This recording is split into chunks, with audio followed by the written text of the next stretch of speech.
Regarding the humanitarian situation following the climate-induced devastating floods in Pakistan, a debate was held in European Parliament's plenary sessions in Strasbourg last evening. The debate was aimed at discussing the EU response to the situation in Pakistan and how to mitigate the extreme weather consequences of the climate-induced crisis. The ambassador of Pakistan to the European Union, Belgium, and Luxembourg, Dr. Asad Majid Khan, attended the special debate. The debate was opened by the Minister of European Affairs of the Czech Republic, Honorable Mikuláš Bek, followed by European Commissioner of Agriculture Mr. Janusz Wojciechowski. Several members of the European Parliament, MEPs, belonging to different political groups participated in the debate. Expressing solidarity with the people of Pakistan, the MEPs underscored the need for scaling up assistance and support for Pakistan in view of the unprecedented scale of the disaster. The climate change dimension of the disaster also came under focus in the debate. It is pertinent to indicate that Ambassador Asad Majid Khan briefed the influential DEVE Committee of the European Parliament on the flood situation in Pakistan during the last week of September 2022. Expressing the condolences of the Renew Europe group to all the people of Pakistan, and in particular to those affected by catastrophic flooding caused by monsoon rains this summer.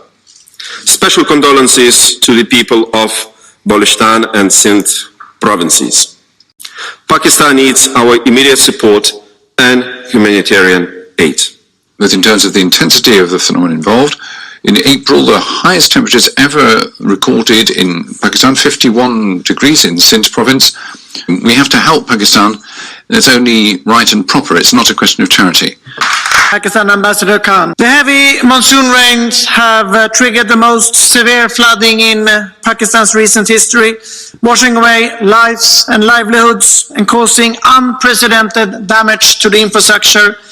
The destruction could set the country back many years.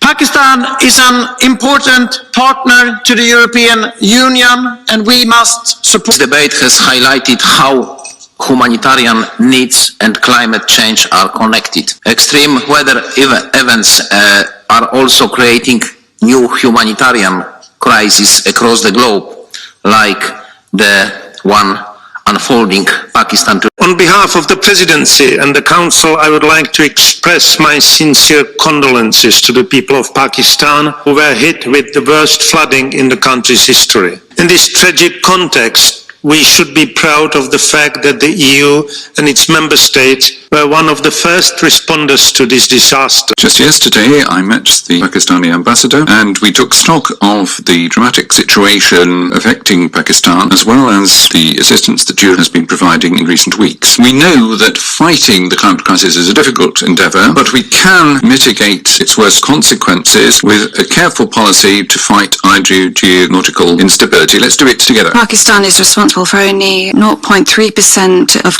greenhouse gas emissions, but they are paying a heavy price for climate collapse. So I would ask the European Union to honour its commitments to developing countries and to step up its efforts to make sure that adaptation to climate heating becomes a priority at global level. Pakistan, unfortunately, is hit by floods on several occasions, but this year the glaciers melted very quickly, the monsoon rains came in greater quantities. The scale of the tragedy that has hit Pakistan is undeniable, and that calls for our total support and the strengthening of humanitarian assistance from the European Union. Despite massive relief efforts from Pakistani authorities to alleviate the devastating impacts of the floods, there are still many pressing needs to be covered and many health threats to be countered. Therefore, we should step up our efforts to help Pakistan in facing not only the immediate but also the long-term consequences of such a huge disaster. I believe that Pakistan ought to stay in the GSP+, because it's only through doing that that we can achieve that this Central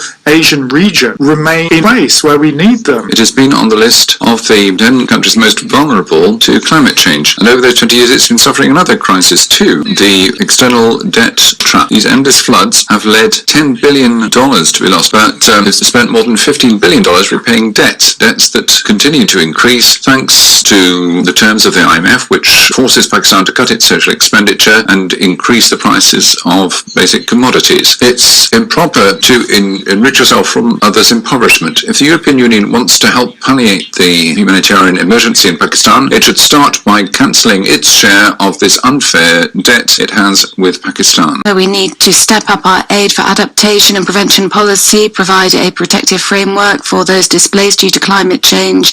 We need to have an international level effective mechanism for loss and damage, as the southern states are demanding in the climate negotiations. We'll be facing other disasters in the years to come. European nations, we need to see a deepening of relations with Pakistan. What Pakistan is going through, we need to show that we are friends, that we are close to them. The floods have also had a devastating effect on Pakistan's agriculture, which plays a central role in the country's economy.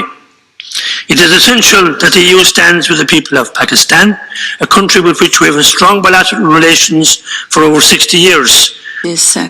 Monica Silvana Gonzalez, and greetings to the Ambassador for Pakistan. So we see that more than 30 million people are affected by these floods caused by climate change, but in the EU we still haven't decided how we're going to protect those people displaced by climate and climate refugees. How are we going to put ourselves in the position of a Pakistani child who's lost everything? What is needed is a long-term and medium-term development.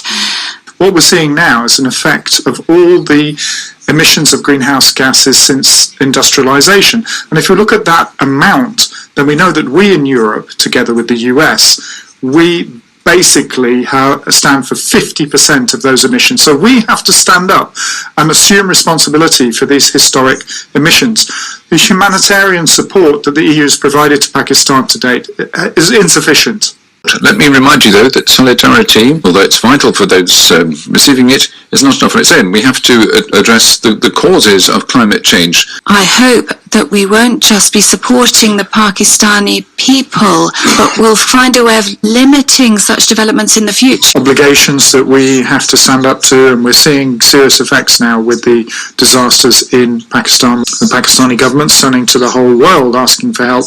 The European Union has to come up with answers, has to respond. This is a climate disaster that is happening before our very eyes. It is clear that we must accelerate decarbonisation in all sectors. Real climate justice means loss and damage payments. It means climate reparations from those who are most responsible for climate change, the developed West, to those who are least responsible and the most affected. Will the EU and the member states take responsibility and provide reparations on this occasion? Climate change, not the war in Ukraine, is by far the biggest crisis facing this planet. It will not be enough to increase humanitarian aid in an attempt to curb the possible risk of epidemics. To support the country at this dramatic time, action will have to be taken to support Pakistan's reconstruction, rehabilitation and resilience, including through relief measures of debt. It is not a time for fine words, but for immediate and effective action. Pakistan has contributed so little and is paying the most. It's host to so many Afghan refugees to whom we shut up our borders. The international community has an obligation to assist, and yet we condition